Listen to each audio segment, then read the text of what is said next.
जिसका मालिक है अभिषेक केसरवानी, जिसको गोली मारी गई है। सर्राफा व्यवसायी दुकान बंद करके घर जा रहा था जिस वक्त उसे गोली मारी गई है। बद्री ज्वेलर्स का मालिक बताया जा रहा है अभिषेक केसरवानी। आसपास की सीसीटीवी फुटेज खंगालने में जुटी है पुलिस कमिश्नर ने मौके का मुआयना भी किया है पहुंचकर। पुलिस के बड़े अफसर भी वहां पर मौके पर पहुंचे हैं। कार सवार बदमाश गोली मारकर फरार हो गए। लखनऊ के कई इलाकों में चेकिंग के आदेश हैं। लखनऊ के बड़े सर्राफा व्यवसायी अभिषेक केसरवानी को बदमाशों ने गोली मार दी है। घायल अवस्था में उन्हें ट्रामा सेंटर में भर्ती कराया गया है। इस वक्त हम बद्री सर्राफ के बाहर खड़े हैं, जहां से दुकान बंद करके व्यवसायी अपने घर की ओर जा रहे थे। तभी कार सवार बदमाशों ने घात लगा के उन्हें गोली मार दी। उसके बाद उन्हें घायल अवस्था में ट्रामा सेंटर में भर्ती किया गया है। तमाम पुलिसकर्मी घटना स्थल पर मौजूद है। इसके अलावा ट्रामा में भी तमाम आला अधिकारी पहुंचे हुए। ये वही रास्ता है जहां पर बदमाशों ने सर्राफा व्यवसायी को गोली मारी थी। अपनी दुकान से चंद कदमों की दूरी पर पहुंचे थे अभिषेक केसरवानी। उसी दौरान बदमाशों ने घात लगाकर गोली मार दी। और जिस तरह से ये घटना हुई है राजधानी लखनऊ में, कहीं ना कहीं पुलिस की कार्यप्रणाली पे बड़ा सवाल खड़ा कर रही है, क्योंकि त्योहार का भी सीजन है। इसके अलावा तमाम दावे किए जाते हैं कि लगातार सुरक्षा व्यवस्था चुस्त दुरुस्त है। जो पुलिस है वो लगातार गश्त की बात करती है, लेकिन जिस तरह से बेखौफ बदमाशों ने सर्राफा व्यवसायी को गोली मारी है, कहीं ना कहीं ये बड़ी चुनौती है लखनऊ पुलिस के लिए। अब देखना ये होगा किस तरह से लखनऊ पुलिस इन बदमाशों को पकड़ती है। लखनऊ से कफीलुर रहमान, भारत समाचार। तो देखिए, बड़ी खबर आप तक पहुंचा रहे हैं। सर्राफा व्यवसायी को गोली मारने का ये पूरा मामला है। जेसीपी क्राइम नीला बजाज चौधरी का बयान सामने आया है। पत्नी के साथ जा रहे थे व्यवसायी, ये कहना है जेसीपी क्राइम का। कार सवार बदमाशों ने यहां पर गोली मारी है। व्यवसायी खतरे से हालांकि बाहर है, ये भी जेसीपी क्राइम ने कहा है।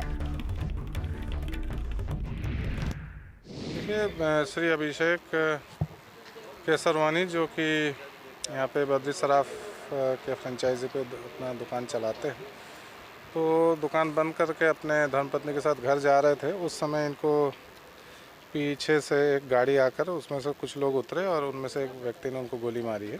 उसके बाद वो गाड़ी चलाकर थाने पे पहुंचे हैं और उनको ट्रॉमा सेंटर ले जाया गया, जहाँ उनकी स्थिति जो है स्टेबल बताई गई है। प्राथमिकी दर्ज करने की प्रक्रिया में है और अभी विवेचना प्रचलित होने के पश्चात और बात क्लियर हो पाएगी। परंतु जो प्रारंभिक जानकारी की गई तो कुछ व्यक्तिगत रंजिश की बात सामने आ रही है, तो हम लोग सभी पहलू पर देख रहे हैं। जैसे जैसे बात सामने खुलती जाएगी तो आप लोग को अवगत कराएंगे। देखिए, सराफा व्यापारी के हर दुकान पे यहाँ पे अगर हम लोग पूरे सराफा के दुकान गिने, अगर पूरे लखनऊ के कमिश्नरेट में, तो बहुत इतनी संख्या में दुकानें हैं कि इतनी संख्या में तो हमारे पास पुलिस बल नहीं है।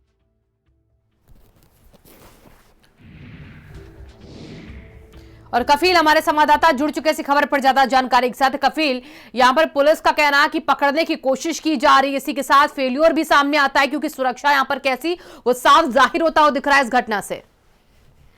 बिल्कुल, देखिए शिवांगी, ये विकास नगर काफी पॉश इलाका माना जाता है और देर शाम जिस तरह से बदमाशों ने सर्राफा व्यवसायी अभिषेक केसरवानी को गोली मारी है, उसके बाद मौके से फरार हो गए। कहीं ना कहीं जो पुलिस है उसकी गश्त पर सवाल उठ रहा है। लगातार दावे किए जाते हैं कि पुलिस गश्त कर रही है और तमाम लोगों को सुरक्षा दी जा रही है, लेकिन जिस तरह से ये बदमाशों ने घटना को अंजाम दिया है, कहीं ना कहीं पुलिस की नाकामी देखने को मिल रही है। अभी तक बदमाश फरार हैं। पुलिस दावा कर रही है कि जल्द से जल्द बदमाशों को गिरफ्तार किया जाएगा। जिस तरह से सर्राफा व्यवसायी को गोली मारी गई है, ये एक काफी बड़ी घटना है, जिसके चलते अब जो आला अधिकारी हैं वो लगातार सीसीटीवी चेक कर रहे हैं, तमाम पहलुओं पर जांच कर रहे हैं।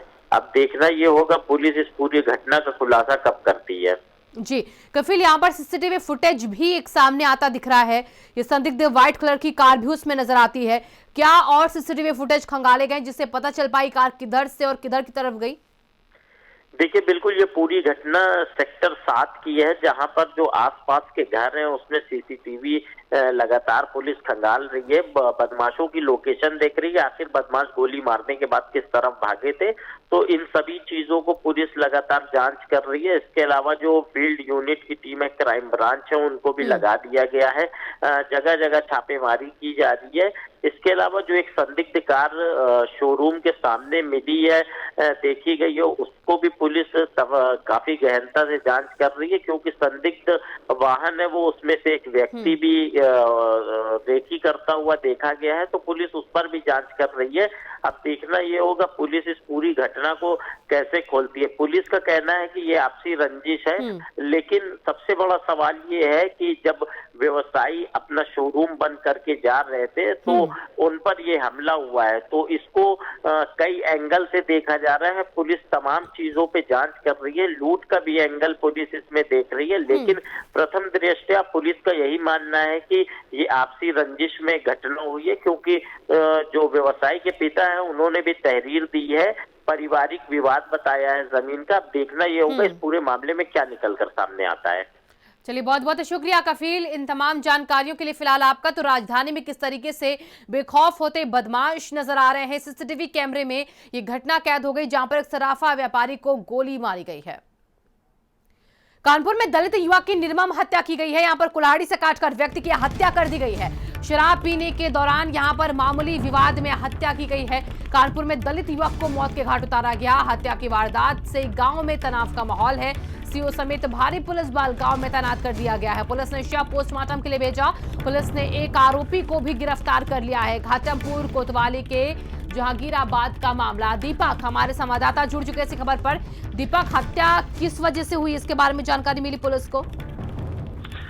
जी, बताना चाहूँगा आपको, ये शराब पीने के दौरान जो है ये इनका आपस में कुछ विवाद हुआ है, जिसकी वजह से जो है इनकी तनातनी बढ़ गई और पहले इनकी हाथापाई हुई और फिर उसके बाद में इतनी ज़्यादा मामला गंभीर हो गया कि वो जो एक गांव का युवक था उसने इस दलित युवक को कुल्हाड़ी से काट करके इसकी हत्या कर दी। हालांकि जो परिवारीजन है मृतक के, उनका कहना है कि ये पुरानी रंजिश के चलते हत्या हुई है, लेकिन जो अभी तक की जांच है, पुलिस जांच में ये सामने आया है कि ये शराब पीने के दौरान ही विवाद हुआ था, जिसके चलते ये हत्या हुई है। जी चलिए, बहुत बहुत शुक्रिया दीपक इन तमाम जानकारियों के। फिलहाल आपका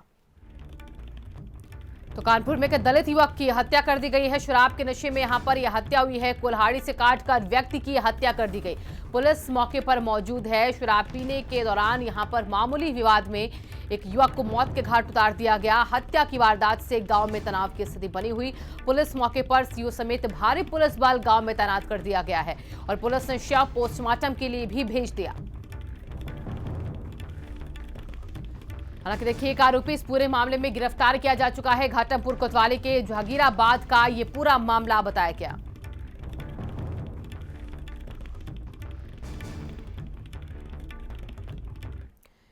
मेरठ कोचिंग सेंटर संचालक को गोली मारी गई है। यहां पर कोचिंग सेंटर संचालक को गुंडों ने गोली मारी है। बाइक स्कूटी से आए 5 गुंडों ने यहां पर गोली मारी। फायरिंग में कोचिंग सेंटर संचालक को गोली लगी है। ताबड़तोड़ फायरिंग कर बदमाश मौके से फरार हो गए। किसी और की हत्या के इरादे से आए थे यहां पर बदमाश।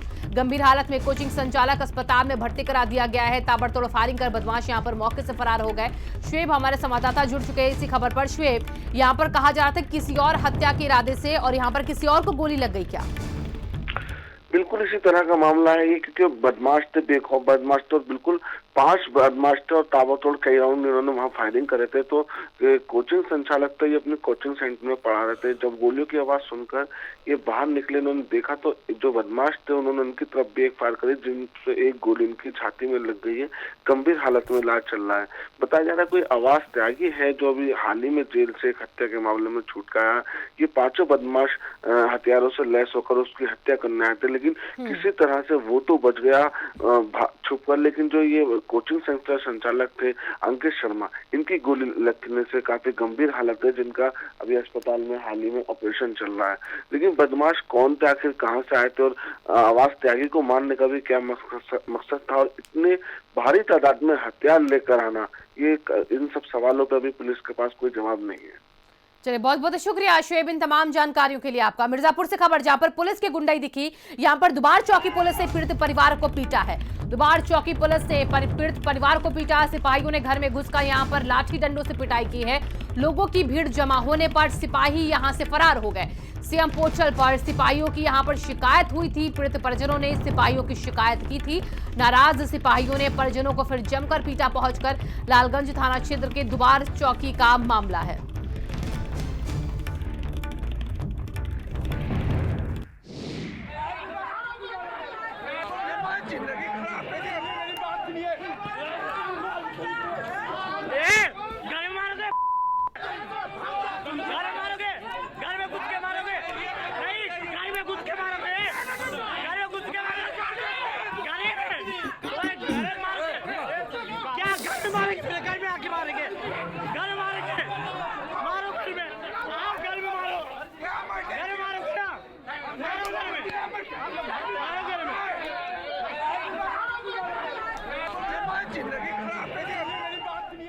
पवन हमारे संवाददाता जुड़ चुके इसी खबर पर ज्यादा जानकारी के साथ। पवन, यहाँ पर पुलिस वालों की शिकायत करना पीड़ित परिवार को महंगा पड़ जाता है। अब इसके बाद क्या इन सिपाहियों के खिलाफ कोई कार्रवाई की अधिकारियों ने? ये आपको बता दें कि जो लालगंज थाना है, यहाँ के जो एसओ है, इनके ऊपर खुद एक शिकायत है लड़के को जबरन बैठा करके मारने पीटने का। उन्हीं के अंतर्गत दुबार चौकी है, जहाँ पे जो सिपाही है उनके खिलाफ शिकायत की गई थी। हालांकि सिपाहियों को अपनी शिकायत इतनी नागवार गुजरी कि कल देर शाम वो जो है शराब के नशे में पीड़ित परिवार के पास जाते हैं और उनसे मारपीट करते हैं। मारपीट करने पे वहां से भीड़ इकट्ठा होती है, तब ये वहां से भागते हैं। हालांकि जब मौके पर शिकायत इन लोगों की गई एसओ से, तो एसओ खुद मौके पर नहीं पहुंचे और वहां से भाग खड़े हुए। चलिए, बहुत बहुत शुक्रिया पवन फिलहाल इन तमाम जानकारियों के लिए आपका। हरदोई में हत्या से हड़कंप, जहां पर जनसेवा केंद्र संचालक की हत्या की गई है। यहां पर हत्या कर युवक का झाड़ियों में शव फेंका गया है। जन सेवा केंद्र संचालक की हत्या करने के बाद युवक का झाड़ियों में शव फेंका गया। युवक के लापता होने पर यहां पर खोजबीन की गई। मल्लावा कोतवाली के देवमनपुर की घटना बताई जा रही है, जहां पर एक युवक के लापता होने के बाद उसकी खोजबीन शुरू, झाड़ियों से शव बरामद। और मनोज हमारे संवाददाता जुड़ चुके। मनोज, क्या कुछ अभी तक खुलासा पुलिस ने इस हत्या का किया? देखिए, ये कोतवाली मल्लावा क्षेत्र के देवनपुर का मामला है। यहाँ सहज जनसेवा केंद्र का संचालक है पंकज रात से अपने घर से लापता था और उसके बाद उसकी कहीं पता नहीं चल पा रहा था। परिजन तलाश कर रहे थे और झाड़ियों में इसका शव मिला है। सर पर धारदार हथियार से हत्या की गई है। इस पूरे मामले में पुलिस ने शव को कब्जे में ले लिया है। फिलहाल अभी तक हत्या के कारण स्पष्ट नहीं है, लेकिन कुछ देर बाद हत्या के कारण स्पष्ट होने की प्रबल संभावना जताई जा रही है। चलिए, बहुत बहुत शुक्रिया मनोज इन तमाम जानकारियों के लिए आपका। एटा से खबर, जहां पर जमीन विवाद में भाई ने भाई को पीटा। यहां पर रॉड और लात घूसों से यहां पर जमकर पिटाई की है। 4 लोग युवक की जमकर पिटाई कर रहे हैं। एक आरोपी को अरेस्ट भी किया गया है, अन्य मौके से फरार हो गए हैं। नगरन क्षेत्र के सुनहरी नगर का ये पूरा मामला, जहां पर 4 लोगों ने यहां पर पिटाई की है। एक आरोपी को हालांकि पुलिस ने अरेस्ट भी कर लिया, बाकी के लोगों की तलाश जारी।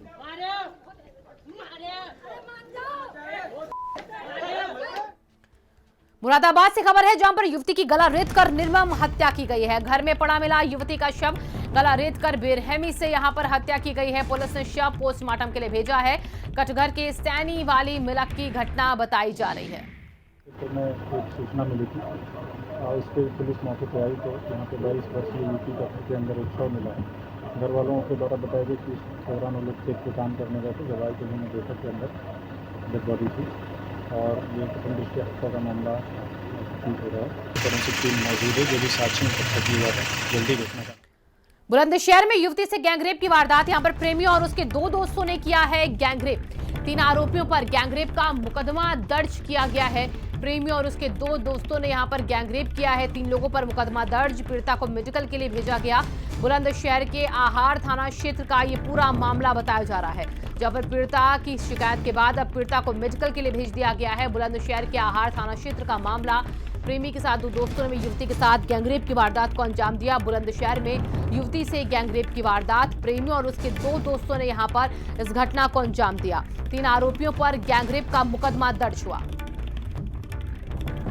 मोहन हमारे संवाददाता जुड़ चुके इस खबर पर, और इससे पहले देखिए खबर आपको बता देते हैं किस तरीके से बुलंदशहर में एक युवती से गैंगरेप की वारदात हुई और उसके बाद यहां पर 3 लोगों के खिलाफ ये पूरा मामला दर्ज हुआ है।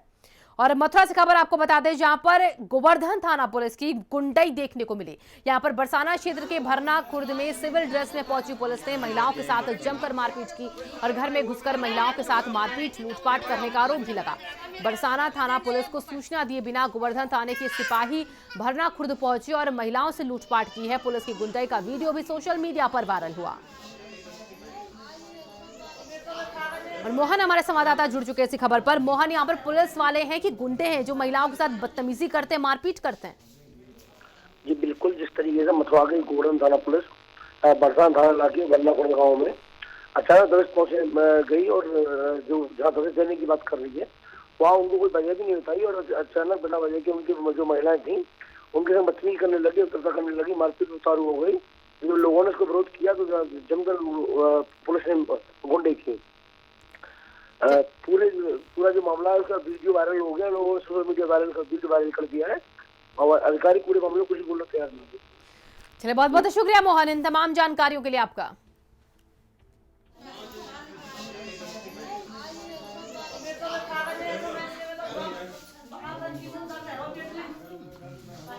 कानपुर में धड़ल्ले से हो रहा है अवैध खनन। घाटमपुर में धड़ल्ले से अवैध खनन हो रहा है। रात दिन धड़ल्ले से अवैध खनन हो रहा है। ओवरलोड वाहन रात दिन भरते हैं। यहाँ पर फर्राटा मिट्टी लोड ट्रैक्टर ने बुजुर्ग को यहाँ पर टक्कर मार दी है। गंभीर हालत में अस्पताल में भर्ती करा दिया गया है। झोपड़ी में सोते समय ट्रैक्टर ने मारी टक्कर। घाटमपुर क्षेत्र के जवाहर नगर की घटना बताई जा रही है। दीपक हमारे संवाददाता जुड़ चुके इसी खबर पर। दीपक, अवैध तरीके से खनन तो वहीं आरोपी अभी तक उन पर कोई शिकंजा भी नहीं कसा जा रहा है, वहां पर क्यों? जी बिल्कुल, आपको बताना चाहूँगा, रात भर जो है ये अवैध खनन जो करते हैं, रात भर डंपर हो या ट्रैक्टर डाली हो, रात भर ये फर्राटा बसते हैं। और आपको बताना चाहूँगा ये जो इनके चालक है वो शराब के नशे में वाहन चलाते हैं, जिसके चलते आए दिन जो है घटनाएं होती रहती है। आपको बताना चाहूँगा कल देर रात भी घाटमपुर के जवाहर नगर में यही घटना हुई। बुजुर्ग जो है वो झोपड़ी में सो रहा था और तेज रफ्तार जो मिट्टी लोड ट्रैक्टर ट्राली। बहुत बहुत शुक्रिया दीपक इन तमाम जानकारियों के लिए आपका।